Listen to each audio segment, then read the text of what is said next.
கரூர்ல நடந்த சம்பவம் தமிழ்நாட்டுடைய பிளாக் டே. இது முழுக்க முழுக்க ஆளுங்கட்சியோடைய சதி திட்டம். ஏன்னா டிவிகே கட்சிக்கு சுத்தமா இவ்வளவு கூட்டம் வரும்னே தெரியாது. அவங்களுடைய கண்ணோட்டம் எப்படின்னா, நாமக்கல்லே ஒரு 20-25 பேர் தான் கூடுனாங்க, இங்க இன்னும் ஒரு 10-15 பேர் கூடுவாங்க, குல்ஃபி ஐஸ்காரன் வித்துட்டு வருவான், குல்ஃபி ஐஸ் வாங்கி சாப்பிட்டு அப்படி எல்லாருமே கிளம்பிடுவாங்க. அந்த மாதிரி தான் யோசிச்சு அவங்க கூட்டத்தை கூட்டினாங்க. ஆனா எதிர்பாராத வகையில நிறைய பேர் வந்துட்டாங்க. அதனால கூட்ட நெரிசல்ல உயிரிழப்பு ஏற்பட்டுச்சு. சரியான இடத்த ஆளுங்கட்சியும் கொடுக்கல, இடம் வசதி சரியா இல்லன்னு தெரிஞ்சும் டிவிகே கூட்டத்தை கூட்டினாங்க. கூட்ட நெரிசல் அதிகமா இருக்கும்னு தெரிஞ்சும் குழந்தைங்களை தூக்கிட்டு போன மக்கள் என்ன சொல்றது?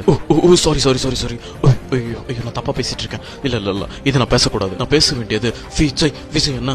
விஜய் அண்ணா மேலதான் நியாயம், டிஎம்கே மேலதான் நியாயம்.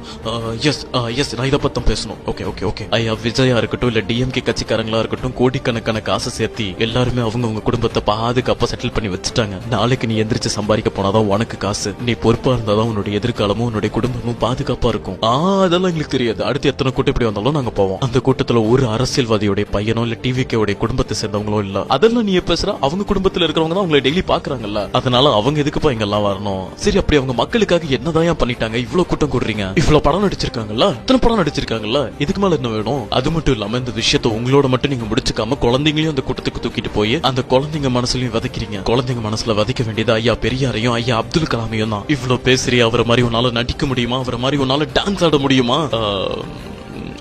சாரி, நான் இனி இதை பத்தி உங்ககிட்ட பேச மாட்டேன். பாய்.